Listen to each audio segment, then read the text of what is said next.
제가 그래서 손흥민 선수가 공미 역할에 필요하다고 얘기 드리는 게 이 구성으로는 아무도 공을 쥐고 경기를 풀어줄 수가 없어요. 경기 끝납니다. 에메리 감독 포스트에게 고맙다!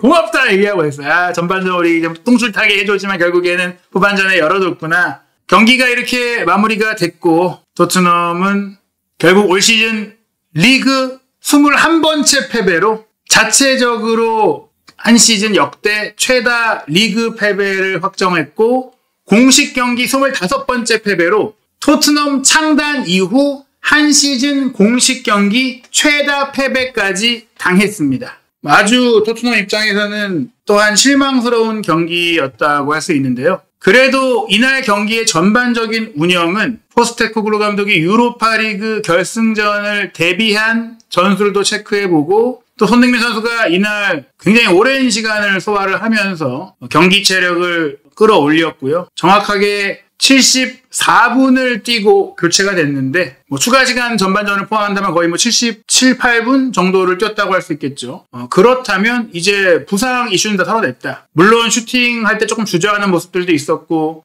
슈팅 타이밍이나 또 슈팅을 아끼는 모습들에 있어서 통증이 있어서 그런 건가? 슈팅을 무리하게 했다가 또 부상이 또 다시 한번 생길 수 있어서 걱정하는 걸까?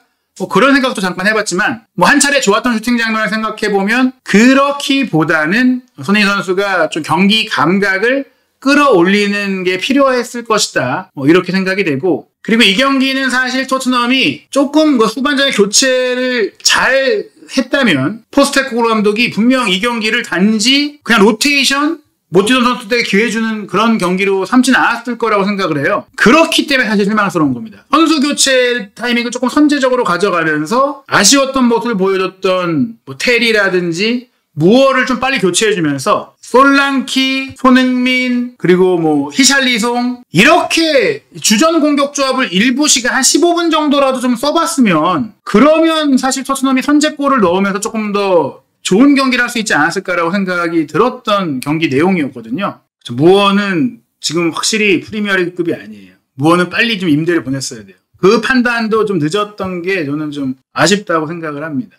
그러니까 팀 내부에 디렉터가 이걸 판단을 잘해야 되잖아요. 그러니까 디렉터를 좀 능력 있는 사람을 잘 뽑아야 돼. 지금 파라티치가 열심히 일하는 사람은 맞는데 영입 과정에 있어서 능력이 있을지 몰라도 선수 파악을 잘하는 풍부한 경험과 통찰력이 있는 경험이 있는 감독도 그런 사람을 뽑아야 되고 그게 좀 필요한데 그게 바로 토트넘이 지금 레비의 문제가 또 그거죠. 레비가 협상을 잘하지만 어떤 선수를 어떻게 사야 되는지 그런 부분들에 대해서 그런 판단이 전혀 안 되잖아요. 축구에 대한 이해가 부족한 사람이다 보니까. 그래서 그런 뛰어난 테크니컬 디렉터를 데려오지 않는다면 토트넘은 발전할 수가 없습니다. 디렉터가 굉장히 중요한 시대잖아요. 아스날도 에두 디렉터가 아스날의 부활을 이끌었고 또 지금은 아틀레티코 출신의 베르타를 데려왔잖아요. 그런 것들을 두루두루 살펴본다면 토트넘은 협상을 잘하고 네트워크가 많은 디렉터도 필요하지만 경기에 대한 이해, 선수에 대한 이해, 판단 그런 능력이 뛰어난 디렉터를 데려와야 한다. 스카우터가 아니라 감독급의 디렉터를 데려와야 팀이 제대로 작동할 수 있다. 그래야지 헛돈을 안 쓴다. 저는 그렇게 토트넘의 가장 큰 문제는 그거라고 생각을 합니다. 오늘 경기 토트넘의 패배는 예견되어 있었으나 전반전의 수비적인 운영을 통해 선전했던 부분들 그 희망이 결국 무너진 것은 후반전에 포스테코글루 감독이 승리할 수 있는 어떠한 방책도 꺼내들지 않은 게 문제였어요. 결과적으로는 7대3에 가깝게 볼 점유율이 차이가 있었고 대신 이제 기대 득점은 훨씬 또 올라갔던 에스턴 빌라잖아요. 1.56골, 빅찬스 2개. 전반전에 두 팀이 빅찬스 1대1이었는데 후반전에 토트넘이 전반전에 슈팅 2개였고 후반전에 하나였단 말이에요. 후반전에 슈팅을 하나밖에 못했어요. 반대로 에스턴 빌라는 전반전에 슈팅이 8개였고 후반전에 10개를 했습니다. 총 18개의 슈팅을 때리게 됐었죠. 그리고 이 18개의 슈팅 중에 7개가 유효 슈팅이었고 11개가 박스 안에 슈팅으로 이어졌을 정도로 후반전에는 결국 내려서서 수비를 했음에도 불구하고 지친 토트넘이 두들겨 맞았고 또 골을 먹고 나서는 수비 집중력도 흔들렸고 또 손흥민 선수가 빠진 뒤에는 아예 공격 전개가 안 됐다. 토트넘에서 주목할 점은 오히려 손흥민 선수가 74분에 교체가 되면서 솔랑키가 들어왔잖아요. 그리고 레길론이 빠지고 벤탄쿠르가 들어갔죠. 이 교체 투입은 주전 원톱이 들어오고 주전 볼란치가 들어오는데 오히려 그 이후 토트넘은 그 어떤 공격 기회도 만들지를 못했다. 2대 0이 됐을 때 이 교체가 이루어졌는데 공격적으로 주전 자원들이 들어왔음에도 경기력이 더 좋지 않았다. 87분 너무 늦은 시점이긴 했지만 무어와 오도베르가 빠지고 히샬리송과 존슨이 들어갔죠. 즉 솔랑키, 히샬리송, 존슨은 유로파리그 결승전에서 토트넘이 가동할 것이 유력한 주전 3톱인데 이들이 들어가서 함께 아무것도 보여주지 못했고 또한 이미 53분에 비수마가 들어온 시점에 비수마, 벤탄쿠르가 모두 뛰었잖아요. 그러면 비수마, 벤탄쿠르 미드필드 주전, 솔랑키, 히샬리송, 존슨 공격 주전 이 5명의 주전 자원이 후반전에 들어왔는데 손흥민 선수가 빠진 이후 경기력이 더 좋지 않았다. 심지어 에스턴 빌라가 2대 0을 만들고 나서는 그리 공격 의지를 보이지 않았음에도 불구하고 물론 뭐 나가서 그냥 뛰기만 해 뭐 이런 거였을까? 그러면 뭐하러 뛰겠지? 뭐 이런 생각을 할 수가 있어요. 이 선수들이 각각 개인적으로 잘하는 게 있어요. 히샬리송이 부딪혀주고 뛰어들고 압박해주고 연계해주고 솔랑키가 또 압박해주고 부딪혀주고 문전에서 존재감을 보여주고 그런 과정 속에 생긴 공간에서 존슨이 침투해서 슈팅 때려주고 벤탄쿠르가 수비 뒷공간 커버해주면서 패스 연결해주고 비스마가 그 옆에서 함께 싸워주고 그런데 그 플레이를 하기 위해서는 중앙에 마에스트로가 필요해요. 공미, 플레이메이커가 필요한데 메디슨이 해왔던 역할 혹은 클루세프키가 힘으로써 버텨주면서 공을 지켜주고 연계해줬던 역할 그걸 해줄 수 있는 공미가 없으니까 게임이 안 돌아가는 겁니다. 그 역할을 지금 손흥민 선수가 해야 된다라는 거고 혹은 오도베르라도 있어야 되는데 오도베르가 오늘 봤듯이 사실 오늘 공미 자리 처진 공격수 자리에서 뛰었는데 공격은 미드필드로는 거의 기능하지 않았어요. 움직이고 침투하고 세컨톱에 가깝게 움직이면서 손흥민 선수가 안쪽으로 돌아서 플레이를 했었죠. 오늘 선수들의 평균 위치에서 명확하게 드러났어요. 오늘 손흥민 선수를 공미로 테스트할 거라 생각했는데 실제로 시작 포메이션은 테리 원톱을 보고 손흥민 선수가 왼쪽, 무어가 오른쪽, 오도베르가 처진 공격수였죠. 그런데 실제 선수들의 동선을 보면 테리 사이드로 빠져서 움직여주면서 커트 아웃을 해주고 중앙 공격한 미드필더였던 오도베르가 이 위치에서 가운데 공격수처럼 올라가지고 왼쪽 사이드에 있던 손흥민 선수가 안쪽으로 들어와주고 마이키모는 아래에 내려가서 수비적인 역할을 하는데 급급했어요. 이건 사실 위로 전진하지 못했기 때문이기도 합니다. 마이키모어가 사이드에서 완전히 빌라 선수들에게 밀렸기 때문에 밀려 내려왔고 그로 인해 사실 오도베르가 여기 중앙 지역에서 왼쪽으로 좀 가운데로 치우치면서 손흥민 선수와 함께 연계하는 상황들이 많이 나왔죠. 텔, 손흥민, 오도베르가 왼쪽 하프 스페이스 지역에서 뭉쳐서 플레이를 하는 상황들이 나왔고 그 과정 속에서 또 손흥민 선수가 안쪽으로 자유롭게 들어왔던 것은 통상적으로 우도기가 뛰든 스펜스가 뛰든 토트넘이 왼쪽 풀백을 인버티드 풀백으로 쓰면서 굉장히 공격적으로 썼었는데 이날 레길로는 수비적인 역할에 집중하고 사이드 플레이를 해주면서 손흥민 선수가 안쪽으로 뛸 수 있게 해줬던 그런 부분들이 나오면서 토트넘의 공격이 조금 원활하게 토트넘의 공격 빈도는 많지 않았지만 공격을 전개할 때는 손흥민 선수를 통해 많은 기회들이 나올 수 있었던 것이고 그 과정에서 나왔던 장면들이 경기 초반 4분 30초 경이었죠. 킨스키가 한 번의 뒷공간을 찔러줬을 때 손흥민 선수가 안쪽으로 들어오면서 공격을 할 수 있었던 부분들 이 공을 잡았을 때 첫 번째 터치가 조금 아쉬웠던 것도 있고 쫓아오는 캐시가 어떤 더러운 태클을 할지 모르기 때문에 손흥민 선수가 조금은 멈칫하는 모습들이 있었어요. 부상을 당하지 않으면서 들어가기 위한 모습이 있었던 것이죠. 가운데 이 치고 들어오는 동료에게 오도베르였죠. 컷백을 시도하려고 했는데 이거를 캐시가 잘라냈습니다. 캐시가 가운데로 주는 공이니까 잘라낼 수 있었던 거고 왼발로 슈팅을 때렸다면 사실은 맞기 어려웠을 거예요. 또 코너킥이라도 얻어낼 수 있었겠죠. 그래서 사실 이 장면은 손흥민 선수가 슈팅을 노렸어야 했고 오늘 전반적으로 슈팅을 좀 많이 시도했으면 어땠을까 하는 모습들이 있었는데 다치면 안 되니까 그 부분들은 조금 이해할 수 있고요. 요 장면도 좋았던 게 손흥민 선수가 사이드에서 공을 패스를 받았어요. 그리고 직접 일로 치고 들어가서 안으로 가는데 수비를 분산시켜주기 위해서 오도베르가 그 뒤로 돌아 들어갔어요. 그러고 손흥민 선수가 안쪽으로 들어온 상황이 되니까 여기서 손흥민 선수 특유의 슈팅이 딱 나왔는데 아쉽게 떴단 말이에요. 이 오도베르가 바깥으로 돌아 움직여줬던 플레이를 굉장히 잘해줬기에 슈팅이 나올 수 있었고 손흥민 선수가 이 슈팅이 조금만 낮았으면 골이 될 수 있었기 때문에 여기서 슈팅이 날카로웠다는 점은 슈팅 감도 어느 정도 확인을 했다라는 거.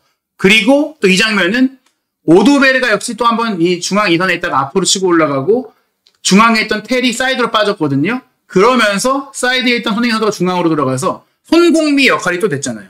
손흥민 선수가 이 3명의 빌라 선수를 관통하는 패스를 오도베르에게 줬고 오도베르가 텔에게 패스를 왼쪽으로 빼줬고 텔이 사이드로 들어가서 다시 중앙으로 준 것을 오도베르가 슈팅한 게 골키퍼 선방에 막혔거든요. 전반전 토트넘의 빅찬스이자 이날 경기 유일한 빅찬스가 3명의 에스턴 빌라 미드필더를 관통시켰던 손흥민 선수의 중앙지역 스루 패스였기 때문에 결국 손흥민 선수는 유로파리그 결승전에서도 왼쪽 사이드에서 뛰더라도 안으로 들어와서 플레이할 가능성이 높고 아마도 제가 봤을 때 결승전은 히샬리성이 왼쪽, 솔랑키가 앞에 오른쪽에 존슨 내지 오도베르가 뛸 것 같은데 둘이 시간을 나눠 가질 거라고 보고 손흥민 선수가 가운데 자리를 맡을 거라고 생각을 해요. 여기 맞대 히샬리성이 좀 앞으로 가면 사이드로 손흥민 선수가 가주기도 하고 포로가 오른쪽으로 올라오면 존슨이 가운데로 가거나 오도베르가 가운데로 가거나 이런 형태 오른쪽에 있는 선수들이 좀 안쪽으로 들어오는 형태가 될 가능성이 높다. 그래서 손흥민 선수는 조금 더 오늘 경기보다 중앙지향적인 공미 역할을 맡을 가능성이 높고 오늘 경기를 애초에 그렇게 쓰지 않은 것은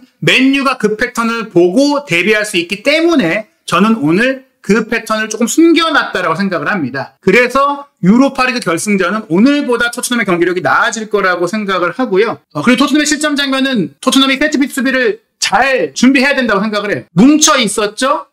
여기서 와킨스가 뒤로 빠져나와요. 그거를 데이비스가 같이 따라 나왔어요. 그때 콘사가 비었어요. 근데 여기서 와킨스가 오드베르보다 키가 크기 때문에 데이비스가 내려올 때는 또 다른 선수가 스크린을 해줬기 때문에 와킨스의 헤더 패스가 콘사에게 이어졌고 콘사가 여기서 골을 넣게 되는 거죠. 콘사를 내버려뒀으면 안 됐어요. 데이비스가 따라갔으면 여기 테리 막으로 왔던지 뭐 다른 선수들이 붙어줬어야 돼요. 여기서 비수마가 서서 있는 게 아니라 따라 내려와서 콘사를 막아주던지. 결국 데이비스가 따라 나간 것은 그렇다 쳐도 데이비스도 사실은 콘사를 내버려두고 나갔을 때 명확한 움직임을 정해줬어야 됐는데 그 다음에 움직임이 약속되어 있지 않았던 것이 토트넘의 세트피스 수비의 팀적인 문제였다라고 생각이 들고요. 그리고 이 두 번째 골도 더 황당한 게 사이드로 공을 벌려줬잖아요. 그리고 사이드에서 가운데로 밀어줬고 오나나가 잡고 탁 치고 들어오는데 아무도 나오질 않아요. 여기서 오나나가 슈팅 때릴 때 비수마, 중앙에 그레이, 오도베르, 레길론이 있는데 비수마와 그레이가 가장 큰 책임이 있죠. 비수마와 그레이가 바라만 보고 있다가 이웃팀을 그냥 빠뜨려서 볼을 먹은 거거든요. 이런 문제들이 토트넘이 시즌 내내 계속 이뤄져 왔기 때문에 세트피스에서의 포지셔닝 약속, 포백 앞, 미드필드 사이 공간에서 수비 마킹의 밀도 이런 부분들이 토트넘의 고질병이라는 것을 다시 한번 확인을 했습니다. 손흥민 선수도 이날 경기 수비적으로 내려와서 뛰는 상황들이 팀이 전체적으로 라인을 내다 보니까 있었지만 그래도 안쪽에 많이 들어와서 뛰었거든요. 이날 그래도 24개의 패스 중에 21개를 정확히 연결하면서 88%의 높은 패스 성공률로 또 한 번 안정적인 패스를 구사했고 3번의 크로스를 시도했는데 솔직히 오늘 크로스는 조금 아쉬웠어요. 그리고 롱볼 한 번 연결한 것도 연결되지 못하긴 했죠. 그리고 한 차례의 슈팅, 앞서 말씀드렸던 살짝 뜬 슈팅이 있었고 드리블 한 번 시도했는데 성공하지 못했고 경합 6번 중에 한 번도 이기지 못했습니다. 그러다 보니까 통계 기록 기반 평점은 낮았는데 오늘은 부상을 당하지 않아야 한다는 점과 예열 과정이었다는 점에 있어서 이 기록 자체, 오늘 경기력 자체를 아쉬움을 표할 상황은 아닌 것 같고요. 오늘 손흥민 선수가 74분가량을 뛰면서도 몸 상태에 문제를 느끼지 않았고 경기를 뛰는 시간이 길어지면 길어질수록 경기력이 좀 올라오는 모습이 있었고 아마도 유로파리그 결승전에서 주전조합과 함께 경기를 한다면 더 좋은 플레이를 할 수 있을 거다라고 생각할 수 있는 그런 모습이었다. 그리고 포스테코글루 감독이 오늘 라인을 내리고 했던 경기를 맨유와의 경기에도 적용을 하고 손흥민 선수를 조금 더 공미에 가깝게 운영을 하면서 후반전에 적절한 교체를 잘 가져가 준다면 토트넘이 많은 전망, 저도 사실은 맨유가 좀 유리할 거라고 생각을 하지만 맨유를 상대로 우승할 수 있는 가능성, 희망은 충분히 만들 수 있을 것이다. 로메로, 반더벤, 포로가 있는 상태에서 이런 라인을 내린 역습 축구를 한다면 또 손흥민 선수를 조금 더 중앙에 쓴다면 히샬리성, 솔랑키, 오도베르, 전 존슨은 좀 아니라고 생각해요. 오늘 오도베르가 온더볼 플레이도 좋았었고 히샬리성, 솔랑키, 오도베르, 쓰리톱에 손흥민 선수를 공미해 놓고 오도베르와 손흥민 선수가 자리를 바꿔가면서 플레이를 하고 포로가 오른쪽에서 올라와줘서 플레이를 한다면 그러면 손흥민 선수가 오른쪽 사이드 플레이를 하지 않아도 되니까 오른쪽에 하프 스페이스에서 왼발 감차도 가능한 각도가 되니까 그렇게 되면 오도베르가 좀 공매에 가깝게 뛰고 손흥민 선수가 오른쪽에 존슨 위치에서 좀 안쪽으로 들어와서 뛰는 상태가 된다면 그 패턴도 맨유에서 대비하지 못할 패턴이기 때문에 손흥민 선수와 오도베르가 함께 오늘 합도 좋았던 만큼 유로파리그 결승전에서 뛰는 상황이 됐으면 어떨까라고 생각을 해보고 있습니다. 저희가 예상했던, 전망했던 그런 준비들이 되어 있다는 것이 좀 확인이 된 것 같고요. 오늘 결과로 토트넘은 불명예스러운 기록이 이어지긴 했지만 유로파리그 결승전만 이긴다면 그 모든 불명예를 잊을 수 있는 경기 시즌이 될 것 같습니다. 이제 경기 끝나면서 첼시가 챔피언스리그 진출 경쟁에서 매우 유리한 고지를 점하며 경기를 마쳤습니다. 결국에는 오늘 두 경기 예상했던 대로 에스턴 빌라가 토트넘의 2대0 승리, 첼시가 맨유의 1대0 승리. 유로파리그 결승에서 만날 토트넘과 맨유가 득점을 올리지 못한 채 패배를 했고요. 오늘의 이 아쉬운 결과와 내용, 결승전에서 우승을 통해 만회를 해야 될 텐데 이날의 경기를 돌아봤을 때는 사실 맨유가 첼시를 더 괴롭혔고 실제 스코어 차도 그렇고 또 맨유가 만들었던 득점 기회 등을 돌아본다면 맨유가 유로파리그 우승에 더 근접한 팀이 아닐까. 물론 맨유가 토트넘과 비교했을 때는 이 첼시와의 경기에 주전 선수들을 거의 대부분 투입을 하면서 경기를 치렀기 때문일 수도 있지만 토트넘이 만약 주전을 썼다고 하더라도 에스턴 빌라를 이길 수 있었을까에 대해서 생각을 해본다면 물론 손흥민 선수를 공미롤로 놓고 이 새로운 전술이 자리를 잡은 유로파리그 결승전은 조금 더 나은 경기를 할 수 있다라고 생각이 들지만 그것은 어디까지나 기대감에 대한 부분이기 때문에 물론 저도 이 토트넘이 최근 시도하고 있는 유로파리그에서의 실리적인 축구가 분명히 잠재력이 크다고 생각을 함에도 불구하고 토트넘의 유로파리그 결승전은 역시 쉽지 않을 것이다라고 생각이 됩니다. 오늘 이른 시간 새벽 시간에 함께 해주신 여러분 감사드리고 또 많은 분들이 오늘 슈퍼챗 그리고 이 계좌 후원을 통해 한준TV에 큰 힘을 주셔서 감사합니다. 한준TV는 계속해서 여러분과 자주 또 많이 활발하게 소통하는 채널이 되도록 최선을 다하도록 하겠습니다.